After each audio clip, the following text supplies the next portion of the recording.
बिस्मिल्लाहिर्रहमानिर्रहीम। लाखों करोड़ों दरूद नबी अकरम सल्लल्लाहु अलैहि वसल्लम पर और उनकी आल पर। मुल्क भर में सड़कें आज भी बंद रहीं। मोटरवे पर भी बाकायदा ट्रैफिक रोककर क्रिकेट खेली जाती रही। क्रिकेट खेलने वालों में पंजाब असेंबली के डिप्टी स्पीकर वासक अब्बासी भी शामिल थे। जबकि रावलपिंडी में कल रात शमशाबाद में टेंट लगाकर मेन शाहराह बंद कर दी गई। यह टेंट अब तक लगा हुआ है और रियासत 10-15 लोगों का यह मोर्चा भी खत्म नहीं करा सके और एयरपोर्ट का रास्ता भी बंद है।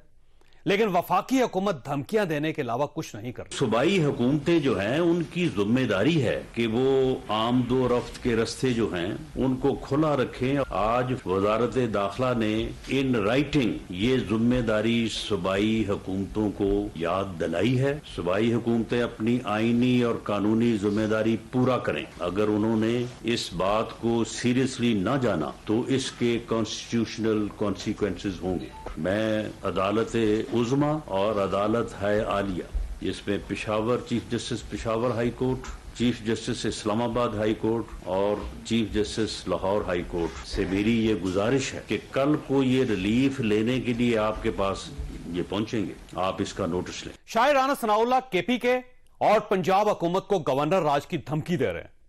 क्या यह अब वाहिद हल बचा है या फिर मुल्क तेजी से इमरजेंसी की तरफ भी बढ़ रहा है?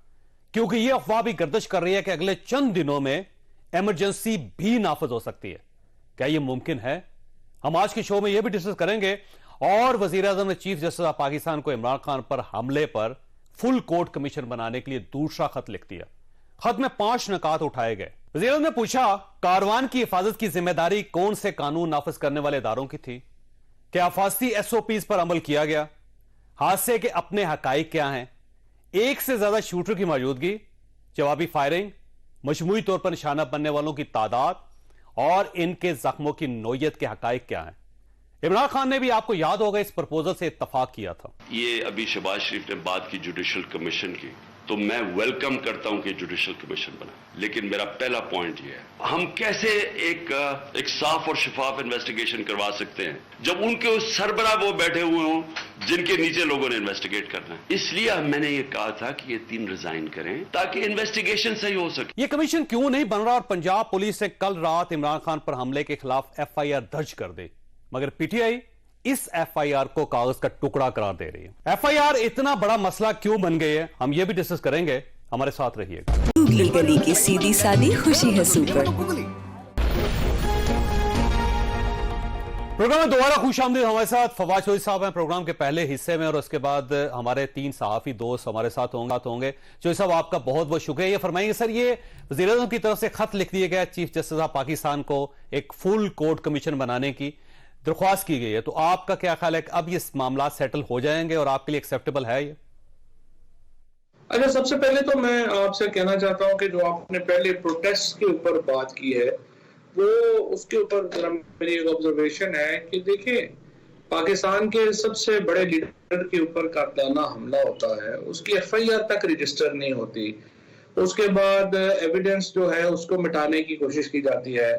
उसके बाद वीडियोस बनाई जाती हैं और अपने सहाफियों के जरिए नैरेटिव बनाया जाता है। और फिर यहाँ पे जो लोगों के साथ 6 महीने में जो जुल्म और ज्यादती हुई है, मेरे ख्याल में लोगों का घरों के अंदर रहना बुज़दिली होगी। जो लोग सड़क पे बैठे हुए हैं उनको तो सैल्यूट पेश करना चाहिए कि कम से कम वो अपने हकूक के लिए और अवाम के हकूक के लिए बाहर निकले हैं और वो प्रोटेस्ट कर रहे हैं। और ये प्रोटेस्ट भी नहीं होते तो इसका मतलब यह है कि ये कौम तो बिल्कुल ही मर गई है। इससे बड़े प्रोटेस्ट होने चाहिए थे। पाकिस्तान में कोई शख्स जो PTI के साथ है, खिलाफ है, कोई है नहीं है, सबको बाहर निकलना चाहिए और इस जाति के ऊपर प्रोटेस्ट करना चाहिए। पहली बात तो ये। दूसरी बात यह है कि ये जो आपका ख्याल है कि जो सड़कें बंद की गई है बिल्कुल ठीक है, लोगों का हक है कि वो एयरपोर्ट का रास्ता बंद कर दें, वो मोटरवे बंद कर दें, वहां पे क्रिकेट खेलते रहें, या फिर ये शमशाबाद के अंदर सड़क के ऊपर टेंट लगा के बैठ जाएं और सड़कें बंद कर दी, ठीक है, राइट है उनका। इसलिए कि अगर वो ये नहीं करेंगे तो इसका मतलब यह है कि फिर तो कौम बिल्कुल ही मुर्दा दिल हो गई है। जो कौम ज्यादती के ऊपर प्रोटेस्ट नहीं करेगी, बाहर नहीं निकलेगी, जो अपना एहतजाज रिकॉर्ड नहीं कराएगी, एक ऐसी बेशरम हुकूमत के आगे जो पाकिस्तान के सबसे बड़े लीडर के ऊपर असैसिनेशन अटेम्प्ट का पर्चा तक दर्ज नहीं होने दे रही है, कर रही, तो उसके ऊपर जो है वो क्या होगा। जाहिर है कि लोगों को प्रोटेस्ट करना चाहिए और बाहर निकलना चाहिए। और सैल्यूट दीज पीपल जो कि ये प्रोटेस्ट में हिस्सा ले रहे हैं। दूसरी बात ये है कि ये जो आपने बात कही है शहबाज शरीफ, इसमें अगर गवर्नर राज लग जाता है, क्योंकि आज वफाक ने यह फैसला कर लिया है कि 2 दिन के अंदर मामला सेटल नहीं होते तो दोनों सूबों में गवर्नर राज लगा दिया जाएगा, तो आप समझते हैं कि ठीक है, कोई मसला नहीं, लगा दिया जाए? देखिए, बात यह है कि गवर्नर राज आर्टिकल 234 के तहत लग सकता है, जिसके लिए वफाकी हुकूमत के दोनों ऐवानों में रेजोल्यूशन आएगी और उसके बाद सदर ममलिकत जो है वो 14 दिन के अंदर उन्होंने फैसला करना है। अगर वो 14 दिन में गवर्नर रूल नहीं लगाते वो वापस भेजेंगे और उसके नतीजे में 10 दिन वो मजीद होल्ड कर सकते हैं। लिहाजा 24 दिन तक जो है वो प्रेसिडेंट उसको होल्ड कर सकते हैं और 24 दिनों में तक अगर वो ये गवर्नर रूल, उसके बाद कोर्ट्स ने फैसला करना है, क्योंकि अब तक कानून ये है कि जब तक सूबाई हुकूमत नहीं कहेगी आप गवर्नर रूल नहीं लगा सकते। 18वीं तरमीम के बाद ये लॉ बड़ा सेटल्ड है और अगर इसको भी बदलना है तो फिर जाहिर है कि फिर आपको अदालतों में जाना पड़ेगा। और ये जो बातें कर रहे हैं राना साहब वगैरह, इन्होंने तो जाहिर है कानून से इनका दूर दूर का कोई ताल्लुक नहीं है और ये सिर्फ लोगों को हवा करके उनको नंगा करके मारने की प्रैक्टिस के अलावा इन्होंने तो जिंदगी में और कुछ किया नहीं है। या खुद मार खाई है या दूसरों को मार रहे हैं और तो तीसरा इनको कोई काम आता नहीं है, तो ये लग नहीं सकता। और प्रोटेस्ट करना तो अगर ये गवर्नर आज नहीं लगता, सदर साहब उस समरी पे साइन नहीं करते, तो फिर सेकंड ऑप्शन जो आज डिस्कस हुआ है वो इमरजेंसी का है। अगर इमरजेंसी नाफज हो जाती है तो फिर ये सारे अख्तियारात जो है सदर साहब के या प्राइम मिनिस्टर के वो सारे सलब हो जाएंगे। नहीं, जो इमरजेंसी है वो भी एक्चुअली जो है वो गवर्नर रूल ही का एक नाम है। एक इमरजेंसी की जो प्रोविजंस हैं उनमें governor rule is one of the provisions of emergency. तो इमरजेंसी लगाने का जो तरीकाकार है, इसके अलावा वो ये है कि सूबाई हुकूमत ये रेजोल्यूशन, सूबाई असेंबली रेजोल्यूशन पास करे और उसके बाद सूबे में इमरजेंसी लग सकती है। वफाक अपनी मर्जी से सूबे में इमरजेंसी डिक्लेयर नहीं कर सकता और वो भी उसको आप इस इम्कान को रूल आउट करते हैं कि ये ऐसा नहीं हो सकेगा। देखिए, बात यह है कि जो पाकिस्तान में हो रहा है उसमें आप तो जोर जबरदस्ती है ना, वो तो जो मर्जी कर ले। मैं तो सिर्फ आपको आइन का बता रहा हूँ। आइन तो पाकिस्तान में कहीं पीछे रह गया है। जाहिर है कि आइन के ऊपर तो आप किस तरह से ये कर सकते हैं कि इमरान खान के ऊपर हमला हो और वो अपनी FIR दर्ज ना करा सकें। आजम सवाती जो है वो उनको इस तरह से बेइज्जत किया जाए, शहबाज गिल को तशद्दुद किया जाए। मतलब आइन तो सस्पेंडेड है पाकिस्तान में अमली तौर के ऊपर और अनफॉर्चुनेटली अदालतें भी जो है वो बेचारी मजबूर और बेकस हैं। लेकिन मैं तो सिर्फ आपको आइनी पोजीशन बताने की कोशिश कर रहा हूँ। आइन के तहत ये मुमकिन नहीं है। बाकी पाकिस्तान में तो इस वक्त एक बनाना रिपब्लिक का एक अनफॉर्चुनेट मंजरनामा है, कुछ भी हो सकता है। ठीक। अच्छा, वैसे चौधरी साहब, ये PTI की तरफ से बार बार ये कहा जा रहा है कि इमरान खान साहब की FIR दर्ज नहीं हुई, तो FIR दर्ज नहीं हुई, किसको जिम्मेदार समझते हैं? पंजाब में गवर्नमेंट आपकी, चीफ मिनिस्टर आपका, पुलिस आपकी और DPO आपका, कंटेनर आपका, सिक्योरिटी आपकी, जिस बंदे ने वो मुलजिम को गिरफ्तार किया वो आपका, तो फिर ये FIR क्यों नहीं है सर? किसको जिम्मेदार समझते हैं आप? तो सर बात यह है कि ये बातें तो कोई ऐसा बंदा करे ना जिसको पाकिस्तान का पता नहीं है, या जो बेचारा जो है वो कल ही कोई इंग्लैंड से आया हो और वो BBCD है, या जिसको समझ नहीं है कि पाकिस्तान कैसे काम करता है। आपकी तरफ से ये सवाल तो बड़ा आई वुड से कि एक लगता है कि बिलो एवरेज लगता है, इसलिए कि आपको भी पता है और पाकिस्तान में जो लोग भी इस वक्त हैं उनको भी पता है हुकूमत परवेज इलाही साहब के पास होगी, इख्तियार उनके पास नहीं है। इख्तियार यहाँ पर एक आप समझें कि एक ग्रुप ऑफ पीपल है जिन्होंने अपने पास ये इख्तियार ले लिया है पाकिस्तान के अंदर कि वो कानून से मुकर्रा है। उनके खिलाफ जब आप कहते हैं कि आप चीफ मिनिस्टर साहब रजिस्ट करते रहे, परवेज इलाही साहब रजिस्ट कर रहे थे इस FIR को, कि जब IG से पूछा गया चीफ जस्टिस ने सुप्रीम कोर्ट में, तो उन्होंने ये कहा कि मुझे गवर्नमेंट ने रोका है। और जब गवर्नमेंट तो जाहिर है वहां पे परवेज इलाही साहब की है, तो जब परवेज इलाही साहब खुद परमिशन नहीं दे रहे तो फिर तो आपके मुलजिम तो चोरी परवेज इलाही साहब है। देखिए, कोई परवेज इलाही साहब नहीं रोक रहे थे। परवेज इलाही साहब ने कल भी 4 घंटे बैठे रहे इमरान खान के पास और देखिए उनकी जेन्युइन प्रॉब्लम्स हैं और उसके ऊपर हमारा पास देखिए ना, एक तो तरीका ये है कि आप कहेंगे नहीं जी आप हुकूमत अपनी करें और अपना हम अलहदा हो जाए, लेकिन उसमें हमें पॉलिटिकली कोई फायदा नहीं, फिर हम 25 मई वाली सिचुएशन के ऊपर जो है वो पहुंच जाएंगे।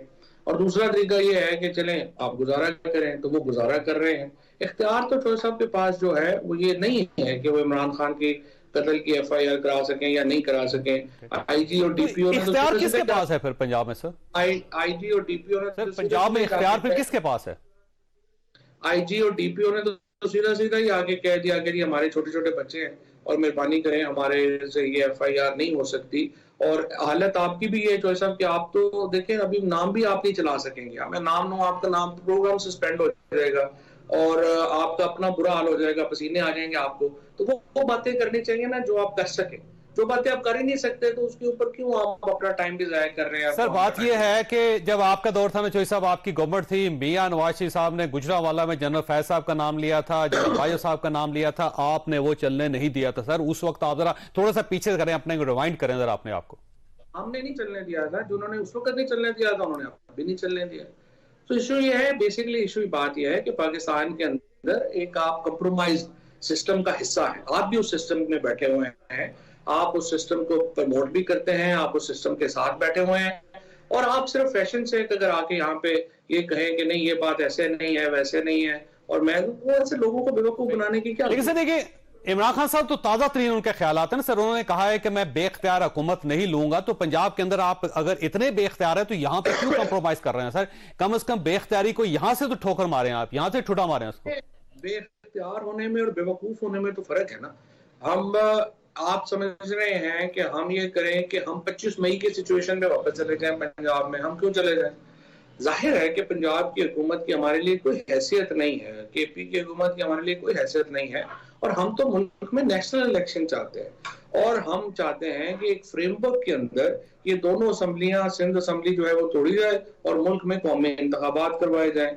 अब उसकी तरफ जब बढ़ने के लिए कभी जो है आप पॉजिटिवली उसकी तरफ बढ़ते हैं, कभी उसमें रखने आ जाते हैं। तो this is the part of politics that is going on और होपफुली पंजाब और KP असम्बली बार बार ये सवाल उठाया जा रहा है, वैसे कुछ सवाल उठाए जा रहे हैं कि जब मुलजम आपके अपने वर्कर ने गिरफ्तार कर लिया और आपने उसको अप्रिशिएट भी किया इब्तिसाम को, उसके बाद आपकी अपनी पुलिस ने उसको गिरफ्तार किया, थाने से उसका जो बयान है वो लीक हुआ, आपकी पुलिस कस्टडी में था, CTD के पास है वो, वहां से उसका एक बयान लीक हो गया, फिर उसके बाद आपके पास है सब कुछ आपके पास है, तो फिर आप क्यों समझते हैं कि ये मियां शहबाज शरीफ साहब ने करवाया, राना सनाउल्लाह साहब ने कहा, वो फौजी अफसर का आप नाम ले रहे हैं, जब सब कुछ आपके पास है, तफ्तीश आप नहीं होने दे रहे, तहकीक आप नहीं होने दे रहे, पहले कह रहे हैं आप उन मुलजमान को गिरफ्तार करें, मुलजम किसी और को ठहरा रहे हैं, तो सर ये फिर मामला कैसे सेटल होगा? हमने तो नहीं कहा शहबाज शरीफ और राना सनाउल्लाह ने इसको जो है वहां से लीक करवाया। ये बयान तो जो है वो लीक तो हुआ है जहां से जो है वो, बाकी आपको पता ही है व्हाट्सएप ग्रुप में जिसमें वीडियो शेयर होती हैं और जिससे पे ट्वीट्स होती हैं और फिर वो सारा जो है वो होता है वो व्हाट्सएप ग्रुप में। मुझे तो नहीं पता आप उसमें मेंबर हैं या नहीं है, लेकिन आप ट्विटर के ऊपर कम हैं, कुछ लोग ज्यादा हैं, तो वो आपको बेहतर बता सकते हैं कि उनको वीडियोस कहाँ से आती हैं और वो कैसे जो है वो फिर लीक होती हैं और कहाँ पे जाती हैं। और जहां तक इस मुलजम का ताल्लुक है ये बिल्कुल पकड़ा गया है, लेकिन दूसरा बंदा अभी तक नहीं पकड़ा गया क्योंकि अभी तक हमने जितने भी शवाहिद हैं वो ये हैं कि जो मुलजमान की तादाद है वो 1 से ज्यादा है। अब वो 2 है या 3 है अभी हमें नहीं पता और इसकी तरफ बढ़ने के लिए जरूरी था कि जो FIR है वो होती और उसके मुताबिक तफ्तीश होती। तो आप इस FIR को एक्सेप्ट करने के लिए तैयार नहीं? ये FIR तो देखिए ना, जिसमें FIR जो है वो तो ये होती है, ये जहां पुलिस तो वहां मुद्दई बनती है जहां पे कोई पर्चा कराने वाला ना हो। जहां पर्चा कराने वाले मौजूद हैं, जहां परसू करने वाले मौजूद हैं, जहां पे स्टोरी बताने वाले मौजूद हैं, उनकी मौजूदगी में आप मुझे बताइए कि कैसे इन्होंने जो है ये FIR कर दी और कैसे ये सब कुछ ये जो है ये हो गया। तो जाहिर है कि इसके ऊपर इसकी कोई कानूनी हैसियत नहीं है और इसीलिए कल हम कोर्ट में जा रहे हैं और हमने ये फैसला किया है कि 22 से पहले तो सुप्रीम कोर्ट में भी फ्रैंकली 5 जजेस के पास ये केस था ही नहीं। आज एक जज साहब ने बिल्कुल सही ऑब्जर्वेशन दिया है कि जब हमारे पास केस ही नहीं है तो हम ये ऑर्डर कैसे कर रहे हैं। सुप्रीम कोर्ट को अगर पूरा इंसाफ नहीं करना था तो फिर उनको ऑब्जर्वेशन से नहीं देनी चाहिए थी। अब उन्होंने या तो वो सो मोटो लें और पूरा इसका इंसाफ करें और अगर नहीं करते तो फिर कल भी ऑर्डर जारी नहीं करना चाहिए था ताकि हम अपनी 22A की रेमेडी परसू करते। अच्छा वैसे एक ना फौसा कुछ मिस्ट्रीज हैं जिनका सवाल जिनका जवाब नहीं मिल रहा। पहली मिस्ट्री तो यह है कि इमरान खान साहब के ऊपर हमला हुआ, नहीं होना चाहिए था, गलत है। इमरान खान साहब बड़े लीडर हैं, पाकिस्तान के अंदर कम से कम बड़े लीडर्स को महफूज रहना चाहिए। लेकिन जब उनके ऊपर हमला हुआ, उनकी टांग में गोली लगी या 4 गोलियां लगी, फौरी तौर पे आप उनको करीब तरीन अस्पताल ले जाने के बजाय आप उनको लाहौर लेके गए 2.5 घंटे का सफर करवा के। तो ये चीज अजीब सी है कि एक शख्स जख्मी है, ब्लीड कर रहा है और आप दूर के अस्पताल में उनको लेके जा रहे हैं। तो ये इस सवाल का क्या जवाब है सर किसी के पास? नहीं, इसका जवाब तो बड़ा सिंपल है ना। इसका सवाल जवाब ये है कि जब वो उन्हें फर्स्ट एड वहीं पे मिली, 1122 जो है उन्होंने उनको फर्स्ट एड दी और उसके बाद उन्होंने जो बेस्ट हॉस्पिटल था वहां जाना था, क्योंकि THQ हॉस्पिटल जो था वजीराबाद का, वहां पर उनको नहीं था कि वो हॉस्पिटल जाना चाहते हैं जहां पे डॉक्टर और वकील आप उसके पास जाते हैं जिसके ऊपर आपको एतबार हो कि वो सही है। तो वो शौकत खानम में उनको पता था, पहले भी वो वहीं पे गए हैं, वो उन्होंने वहां पे जाना है और वो वहीं पे गए और वहीं पे अल्लाह ताला ने उनकी जान महफूज रखी इमरान खान साहब की। लेकिन अगर आप रास्ते में उनको ले जाते, उनका ब्लड ज्यादा निकल जाता, तो सर फिर ये कत्ल किसके जिम्मे होता? क्योंकि आपने इमीडिएटली इनको फौरी तौर पे पहुंचाना था अस्पताल, और अगर आपने उनको अस्पताल नहीं पहुंचाया तो इसका यह भी कहा जा सकता है फिर कि उनकी जान को ज्यादा खतरा नहीं था, उनको ज्यादा चोट नहीं लगी थी, उनको ज्यादा खून उनका नहीं निकल रहा था। नहीं, जब वो उनको गोलियां लगी हैं उस वक्त बहुत खून नहीं निकल रहा था। अब फॉर एग्जांपल अगर आप खून की बात करें तो फैसल जावेद का जो उनके चेहरे पे गोली लगी थी वहां बहुत ज्यादा खून निकल रहा था, और खान साहब को जो गोलियां लगी वो चूंकि हड्डी को टच हुई थी लेकिन खून बहुत ज्यादा नहीं बह रहा था, इसीलिए उनको जो है वो बेहतर समझा गया कि, और फिर बुलेट प्रूफ गाड़ी नहीं थी हमारे पास, जो एम्बुलेंस थी या जगह थी। आप क्योंकि खुद वकील हैं और बड़ा जबरदस्त खानदान के साथ ताल्लुक है आपका, और जाहिर है 3 नस्लों से आप लोग पॉलिटिक्स में हैं, मुझे बताइएगा कि आप मेडिकल रिपोर्ट के बगैर FIR कैसे करवा सकते हैं सर? हो सकता है सर, मुमकिन है पाकिस्तान में? हाँ, तो मेडिकल लीगल रिपोर्ट तो हो चुकी है। तो सर ये कौन करेगा और कहां करेगा? मेडिकल तो जिन्ना हॉस्पिटल के लोग डॉक्टर्स ने की है ना मेडिकल लीगल रिपोर्ट, और ये आपने खुद करवाई है? जी, जिन्ना हॉस्पिटल के मेडिकल लीगल रिपोर्ट जो अपना है उन्होंने जो है वो ये रिपोर्ट की, जबकि ये पुलिस ने करवानी थी साहब। पुलिस ही करवाती है। पुलिस नहीं आपने पुलिस को रसाई नहीं दी, तो खुद आपकी जो मेडिकल लीगल रिपोर्ट है उसको कौन तस्लीम करेगा सर? नहीं, क्यों नहीं तस्लीम करेंगे? वो तो जो रिकॉर्ड है वो मेडिकल लीगल का रिकॉर्ड है, और उन्होंने जो पूरी रिपोर्ट है वो लीगली जिस तरह से करेक्टली बनाई है, जिस तरह से होती है, जिस तरह से बनती है रिपोर्ट। ठीक जी साहब, आपका बहुत बहुत शुक्रिया साहब। यहां पे छोटी सी ब्रेक लेनी है और ब्रेक के बाद हम अपने पैनलिस्ट के साथ वापस आएंगे।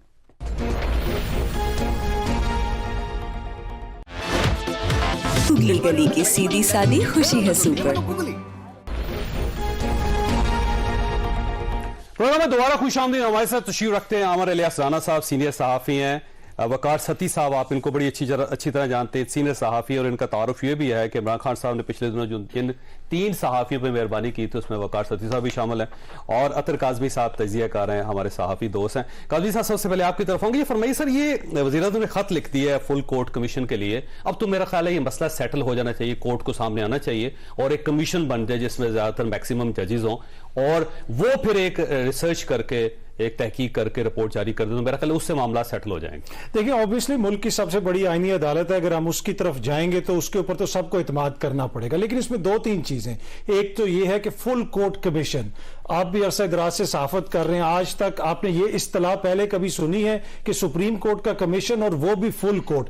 अब इसकी मोडेलिटीज क्या होंगी? जिंदगी में पहली मर्तबा एक डिप्टी स्पीकर को मोटरवे पे क्रिकेट खेलते हुए देखा। नहीं, वो तो ठीक है, मसला ये है ना कि पहली मर्तबा देखना, तो पहली मर्तबा ऐसा काम हो चुका है। गैर कानूनी काम तो और है ना, हम तो यहाँ पे आइन और मुल्क की सबसे बड़ी आईनी अदालत की बात कर रहे हैं, वहां पे क्रिकेट मैच तो नहीं हो रहा, वहां पे तो एक आईनी अदालत फैसला करती है, जो कौमी असम्बली, सूबाई असम्बलियां जो कवानीन बनाती हैं, और उनके डिप्टी स्पीकर साहब, पुलिस उनके साथ खड़ी हुई है, मोटरवे पे ट्रैफिक रोक के साथ वो टायर जला के वो क्रिकेट खेलते। देखिए ना, इसी तरह मैंने भी पहली दफा देखा कि पाकिस्तान की काबीना उठी और लंदन में जाके एक इश्तिहारी के सामने बैठ के कहा कि यहां पे हम फैसले करेंगे, तो बहुत कुछ हमने यहां पे देखा है। चॉइस साहब, इससे हम आगे बढ़ते हैं, हम कमीशन की तरफ आते हैं। कमीशन को अब उन्होंने कहा कि हम फुल कोर्ट कमीशन बनाएंगे। अब ये किस तरह, इसकी मोडेलिटीज क्या होंगी, और दूसरा इसके TORs क्या होंगे, टर्म्स ऑफ रेफरेंस। अरशद शरीफ साहब के हवाले से भी आज वजीर आजम साहब ने खत लिखा, उसमें 7 सवाल उन्होंने उठाए। जो उन्होंने सवाल ये उठाए कि उनको मुल्क से निकाला किसने, किसने फैसिलिटेट किया और यूएई से वो कीनिया क्यों गए? बुनियादी जो सवाल है कि अरशद शरीफ के ऊपर 16 एफआईआर किसने करवाई, उसमें मुद्दई कौन थे, कौन कौन से शहरों में हुई, उसके इदारे पे किसने प्रेशर डाला, किसने उसके इदारे से कहा कि इसको निकालो, उसमें ये सारी चीजें तो है ही नहीं। हाँ, इससे ज्यादा बेहतर है कि हम यहां से स्टार्ट कर लेते हैं कि कौन से प्राइमरी स्कूल में पढ़ते रहे, किस हाई स्कूल में गए, किस कॉलेज में गए, उनको कभी कोई बीमारी तो नहीं हुई, कभी बुखार तो नहीं हुआ, टाइफाइड का टीका लगा था, सर इस तरह अगर पीछे चलते जाएंगे तो ये पूरी जिंदगी ये तो सब एक शख्स मुल्क से जाने पे मजबूर हुआ, उसके ऊपर 16 एफआईआर हुई और आप कह रहे हैं कि मुल्क से जाने पे जो मजबूर हुआ वो बड़ा जुर्म है या कत्ल बड़ा जुर्म है? तो वो उसकी कत्ल की बुनियाद ही वो है कि वो कौन लोग थे जिसने उसको मजबूर किया कि तुम मुल्क छोड़ो। देखें ये कोई स्कूल या उसकी बात तो नहीं है। जो 16 एफआईआर हुई थी, सहाफी था कि आप समझते हैं इसका मतलब ये हुआ कि एक तो जो प्राइम मिनिस्टर के जो दोनों खाते हैं ना, इसको अब चीफ जस्टिस को सीरियसली लेना चाहिए। आपका देखिए चीफ जस्टिस साहब, देखें मुल्क की सबसे बड़ी अदालत के वो चीफ जस्टिस हैं, आइन और कानून को समझते हैं, मेरे मशवरे की उनको जरूरत नहीं है। जो वो मुनासिब समझेंगे, ठीक-ठाक मशवरे दिए हैं, मैंने अपनी राय दी है। आजकल इस मुल्क में है ये कि जो मुल्क की सबसे बड़ी जमहूरी जमात भी है वो अपने सेनेटर को कहती है इस्तीफा दे दो, राय मत देना। तो आप तो हमें इतनी इजाजत दे देना कि हम यहां तो राय दे दें। राय दे रहे, मैं सिर्फ सवाल कर रहा हूं भाई। नहीं वही मुझे इतनी इजाजत दे दे कि मैं सवाल दूं। आपने कहा कि आपने मशवरा दिया, मैंने एक राय दी है। मेरी क्या जुर्रत है या मजाल है कि मैं मोअज़्ज़िज़ अदालत को मशवरा दूं? राना साहब ये मामला सेटल कैसे होगा? वैसे 2-3 चीजें काज़मी साहब ने कही, मैं वहां से शुरू करते हुए इसकी तरफ आऊंगा क्योंकि वो बुनियादी सवाल आता है कि एक इश्तिहारी के सामने वो पेश हो गए। इश्तिहारी को इस मुल्क की नई जो लीगल जुरिस्प्रूडेंस थी ना, उसने बनाया सर ये ना, और उसके बाद हाई कोर्ट नहीं हाई कोर्ट ने फारिग कर दिया। सिर्फ नवाज शरीफ ने आना है और केस खत्म हो जाना है। कोई लीगल ग्राउंड थी भी नहीं, है भी नहीं, गवर्नमेंट जाने वो जवाब। और जब आप जाएंगे, मैं लीगल जुरिस्प्रूडेंस पे इस पे वापस आऊंगा। इन अदालतों ने लिखा कि हम शौरी और गैर शौरी तौर पे जो फैसले करेंगे, जाहिर है हमने कबूल करने, आमन्ना व सदकना, इसके अलावा कोई हल है? लेकिन वो अपने फैसलों से बदलने के लिए खुद नए फैसले में ये कहानी लिखे। तो आज याया अफरीदी ने कर दिया ना। अभी आपने देखा है जो फैसला आया है जो कल इमरान खान साहब पे एफआईआर का, उसमें याया अफरीदी ने कहा आपने सवाल उठाया क्यों है जनाब, आप केस तो इन अदालत का ले रहे हैं। उसमें इमरान खान, तो देखिए वो डिवीजन सड़कों पे है, वो कोर्ट के, मैं क्यों आ रहा हूं इस बात पे कि जज कह रहा है सिटिंग सुप्रीम कोर्ट के बेंच में शामिल कि आप तो इन अदालत केस सुन रहे हैं, आप एफआईआर ले आए, क्यों लाए भाई? यह वो उनका जज कह रहा है। मैं तो इसलिए कह रहा हूं ना, फैसले के अंदर इख्तलाफ सामने आया कि एफआईआर तो दर्ज हो गई। अब वो जो हम इस राम कहानी पे आ जाएं कि जी खत लिखा, ये वही कहानी है कि जी वो जो कहते हैं ना कि वो आप दोनों अब दोनों बात कर रहे थे कि जी उसकी किताबें भी पढ़ लें अरशद शरीफ शहीद की। नहीं, इशू ये है कि आप करना क्या चाहते हैं। इमरान खान से सीएनएन पे सवाल होता है कि आपके पास सबूत हैं, वो कहता है नहीं मैं 2 महीने पहले की कहानी सुनाऊंगा, जो काज़मी साहब कह रहे थे भाई सबूत लाओ, पर्चा कराओ, प्राइवेट इस्तगासा करो, बुक करवा दो। ये कोई कहानी है? सुप्रीम कोर्ट के पास चला गया ना मैटर, हाथ पैर कट गया। अब चीफ जस्टिस साहब फैसला करेंगे कि मैं 5 रुकनी बनाऊं, मैं 10 रुकनी बनाऊं। देखे ना, आपने खत लिख दिया है। ये डिवीजन, इसीलिए मैंने पहले बात देखिए फुल कोड बनाने में बड़े खतरात हैं। काज़मी साहब का जो एक नुक्ता है ना, मैं उसको इंडोर्स करता हूं। वज़ीर आज़म साहब ने खत लिखा है ना, तो ये सवाल भी उन्हें चाहिए था चीफ जस्टिस पे छोड़ दें। जब आप ये कह रहे हैं कि 7 सवाल ये हैं, उनके जवाब तलाश करें, 5 सवाल ही, इसके बारे में डिक्टेट कर रहे हैं ना आपको? डिक्टेट नहीं कर रहे, सुप्रीम कोर्ट को कोई डिक्टेट नहीं कर सकता, बस आपके हाथ पैर कट चुके हैं। आपने खत लिख दिया, इसके बाद वो आपके बाइंडिंग में कहीं पे भी नहीं है कि इस खत को वो सुने, पढ़ें या फेंक दें, या इसके ऊपर यक रुकनी कमीशन बनाए, 4 मशहूर जज, 12 मशहूर जज, सारे के सारे मशहूर जज होते हैं, आप फुल कोर्ट बना दें। अब आपके पास इख्तियार खत्म हो गया है। फैसला चीफ जस्टिस ऑफ पाकिस्तान ने करना है। वो फुल कोर्ट उनके ऊपर बड़े अरसे से आ रहा है कि आप बनाएं, क्योंकि यही कुछ होगा जो अब तो इन अदालत में केस में एफआईआर आई है, तो फिर वो जब फुल कोर्ट अगर बन गई तो उसके अंदर तो वो बहुत सारे सवाल आएंगे जो आज तक उठे नहीं। अच्छा वकार साहब, ये फरमाइए सर, आपका इशू क्या है बेसिकली? आपको इतना पसंदीदा कैसे बन गया वैसे अचानक बैठे बैठे? थैंक यू चौधरी साहब। सर इशू ये है कि मैं शुरू से जो हुक्मरान इत्तेहाद है इसको कवर करता हूँ। पीपल्स पार्टी, नून लीग, जेयूआई या उस वक्त की अपोजिशन जमातें जो थी, मैं उनको कवर करता था और उन्हीं के बारे में चीज़ें मैं ट्वीट भी करता था। अब जब से और इस दौरान खान साहब ने अपनी गवर्नमेंट के दौरान इन्हीं ट्वीट्स के ऊपर 2-3 दफा मेरे मालकान को, मेरे अफसरान को फोन करके मेरी ट्वीट्स भी डिलीट करवाई और 1-2 दफा मुझे नौकरी से निकलवाने का भी कहा। ये रिकॉर्ड में चीजें मौजूद। ये किस अदारे की बात कर रहे हैं? मैं जियो में काम करता हूँ। जियो से? हाँ बिल्कुल। और दूसरा, और जियो ने निकाला नहीं आपको? नहीं निकाला उन्होंने। ये उनकी मेहरबानी। उसके बाद 9 अप्रैल के बाद जब से ये नई गवर्नमेंट आई है, अब जाहिर है उस वक्त तेजी से डेवलपमेंट्स हो रही थी और उसी तरीके के हम ट्वीट्स भी कर रहे थे। इन्होंने उस वक्त डॉक्टर अरसलान खालिद होते थे इनके सोशल मीडिया के हेड, उन्होंने बाकायदा कुछ लोग मेरे ऊपर लगा दिए जो मुझे मां बहन की गालियां निकालने के अलावा धमकियां देते थे। सारा वो एक नॉर्मल फिनोमेना है। अब इस मुल्क में मैं यूज टू नहीं था, यूज टू हो जाए आप।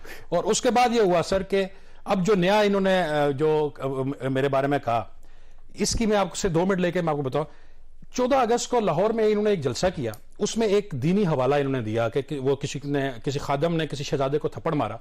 अब चूंकि मैं इतना बड़ा कोई लिटरेरी आदमी नहीं हूं, लेकिन मैंने वो देखा कि ये कहां पे है, ये कहां, मैंने तो कहीं ये नहीं देखा। और मैंने अभी भी मेरी टाइमलाइन पे वो ट्वीट पड़ी हुई है कि बड़े अदब से पूछा कि कोई ऐसा अल्लामा, कोई मुफ्ती, कोई साहिब तालीम, कोई साहिब हैसियत मुझे बताए कि ये कहां, इसका हवाला कहां पे है, किसी हदीस में है या किसी किताब में है। उसके नीचे इन्होंने मेरी मरी हुई वालदा को वो चीजें की और इतनी वो चीजें की, मुझे बड़ा वो करंट लगा। उनकी डेथ को अभी 2 साल भी पूरे नहीं हुए, ट्रोलिंग हुई। हाँ बिल्कुल ठीक ठाक। उसके बाद ये हुआ कि मैंने 9 अप्रैल से लेकर 17 अगस्त तक जितनी तकरीरें थी वो सारी इनकी इकट्ठी की। खान साहब ने जो कहा, उन्होंने इंटरव्यू दिए, जो तकरीर की, मैंने उनका एक वो स्क्रिप्ट वो बनाया और उसके ऊपर आगे नाउजुबिल्लाह भी लिखा और एक कॉमा और एक मैंने फुल स्टॉप भी नहीं डाला, वो मैंने ट्विटर पे मैंने वो चढ़ा दी। और उसके ऊपर सिर्फ ये लिखा कि क्या कोई मुसलमान ये बर्दाश्त कर सकता है, खत्म। वो फिर 2-4-6 घंटे में 4.8 मिलियन लोगों ने उसको आगे पीछे रीट्वीट वगैरह कर दिया। दफ्तर वालों ने मुझे कहा, लोगों के भी मुझे वो कॉलें शुरू होनी, भाई तुमने एक नए कटे में तुम क्यों ये किया। और मेरे बच्चों ने कहा कि बाबा ये किस मुसीबत में आप आ गए। खैर मैंने वो डिलीट कर दी वहां से। इन्होंने 3 दिन पीटीआई ने टॉप ट्रेंड चलाया मेरा, वकार सत्ती लानती, गुस्ताख वकार सत्ती को फांसी दो, ये सारा। फिर 24 अगस्त को मेरे खिलाफ तौहीन मजहब की एफआईआर हो गई थाना आरे बाजार में, इमरान खान साहब के बराह रास्त कहने पे। आप ये कैसे कॉन्फिडेंस से कह सकते हैं कि उन्होंने खुद कहा? किसने? वजीर आज़म इमरान खान साहब। सर सुना तो सही ना, मैं आपको एविडेंस दे रहा हूं। उसके ऊपर इन्होंने जब मेरे पर एफआईआर हो गई, जाहिर है मेरे तो हाथ पांव फूल गए, भाई ये क्या हो गया। अब वो जो चीज मैंने की थी अदालत में, मैंने वो प्रोड्यूस की हाई कोर्ट रावलपिंडी बेंच में कि सर ये जो बात है उसमें 11 निकात है, ये निकात इस टीवी पे चला है, ये निकात इस टीवी पे, वो मैं अपनी तरफ से नहीं, ऑन एयर जो पाकिस्तान के टीवी चैनल्स पे चला है उसके ऊपर वो हुआ। हाई कोर्ट ने उसके ऊपर क्या फैसला दिया, उन्होंने पूछा हुकूमत पाकिस्तान के जो वहां हुकूमत पंजाब के जो वकील थे, उनसे पूछा कि हाँ भाई आप इसके बारे में क्या कहते हैं, तो उनके पास कोई जवाब नहीं था। उन्होंने कहा आपने इन्वेस्टिगेशन की, वो जो आईओ था उन्होंने कहा जी कैसे इन्वेस्टिगेशन की, ये जिस बंदे ने वो कहा आपको पता है, वो चुप हो गए। फिर उसके बाद गवर्नमेंट ने वहां पे ये फैसला हाई कोर्ट का कि जी जो हमारा मुद्दई था, जो इन्होंने खड़ा किया था इमरान साहब, उसने कहा कि हम एप्लीकेशन वापस लेते हैं। फिर उन्होंने कहा कि हाई कोर्ट का ऑर्डर है कि ये क्वाश करें, ठीक है। ये भी रिसेंटली हुआ। इसके ऊपर PFUJ, Pakistan union of journalists, Rawalpindi Islamabad union of journalists, national press club, दीवार के साथ खड़े रहे। सर मसला ये है कि इमरान खान साहब ने डायरेक्ट कहा आपके खिलाफ एफआईआर का, ये किसी जगह साबित नहीं हो रही है बात। दूसरी बात ये जो ट्रोलिंग होती है दोनों साइडों से होती है, याद रखिएगा, ये इस साइड से भी हो रही है और उस साइड से भी हो रही है। गोलाबारी है जो इधर से भी होती है उधर से आती, और जो दरमियान में लोग बैठे होते हैं वो विक्टिम होते हैं इसके। तो आप दरमियान में बैठे हुए, और मेरा वैसे जाती ख्याल ये है कि आपको वाकई इस गंद में नहीं पड़ना चाहिए था जिस लेवल पे चला गया। आप जाहिर है खान साहब के ऊपर अगर हमला हो जाता है तो आपके ऊपर सवाल तो उठाया जाएगा। फिर सर मेरे ऊपर मेरी अगर ट्वीट की वजह से हुआ तो वो जो कुछ उन्होंने कहा वो तो सारे टीवी पे कहते हैं, वो तो लाइव सारी दुनिया देखती है, वो सारी सुनती है, वो कोई कसूर नहीं है। आप साबित करें ना कि एक फुल स्टॉप या कॉमा मैंने अपनी तरफ से लगाया, मुझे फांसी पे लगा दे। लेकिन अगर कहा उन्होंने, मैं तो निशानदेही कर रहा हूं, इसका मतलब है कि जो एक जगह अगर कोई अल्लाह ना करे कत्ल हो रहा है, कातिल को जो है आप वो छोड़ दें, तो जो उसकी निशानदेही करे उसको आप पकड़ लें, आप कर लें। मैं तो बल्कि ये जो साफ्ती तंजीमें हैं, मैं आज भी इजलास था, मैंने उनको ये रिक्वेस्ट किया कि हम फ्रीक बनेंगे इसमें हम। और ये मेरी तो जिंदगी में 1.5 हफ्ता हो गया मैं अपने घर नहीं जा रहा। आपको पता है मेरे बच्चे कहां रहते हैं या मैं कहां रह रहा हूं, या मेरे साथ लोग क्या क्या मैसेजेस कर रहे हैं। ठीक हो गया। अच्छा मैंने ब्रेक लेनी है, लेकिन अतर काज़मी साहब आपके पास एक सवाल छोड़ के जाऊंगा। पहली बात तो ये कि आपका अपना व्यू है, हम उसको रिस्पेक्ट करते हैं, और ना रिस्पेक्ट करते होते तो जाहिर है आप यहाँ स्क्रीन पे कैसे होते। तो मैं आपकी रिस्पेक्ट करता हूँ और आप अपना खुल के मौक़िफ़ बयान करते हैं, जो भी है जैसा भी है आपका हक है ये। लेकिन ये फरमाइएगा कि अगर आप ये समझते हैं कि कोई शख्स भी मुल्क के अंदर वो ना इमरान खान साहब पे सवाल उठा सकता है, ना उनकी बात को रिजेक्ट कर सकता है, तो फिर ये मुल्क चलेगा कैसे। छोटी सी ब्रेक, और ब्रेक के बाद दोबारा जरूर।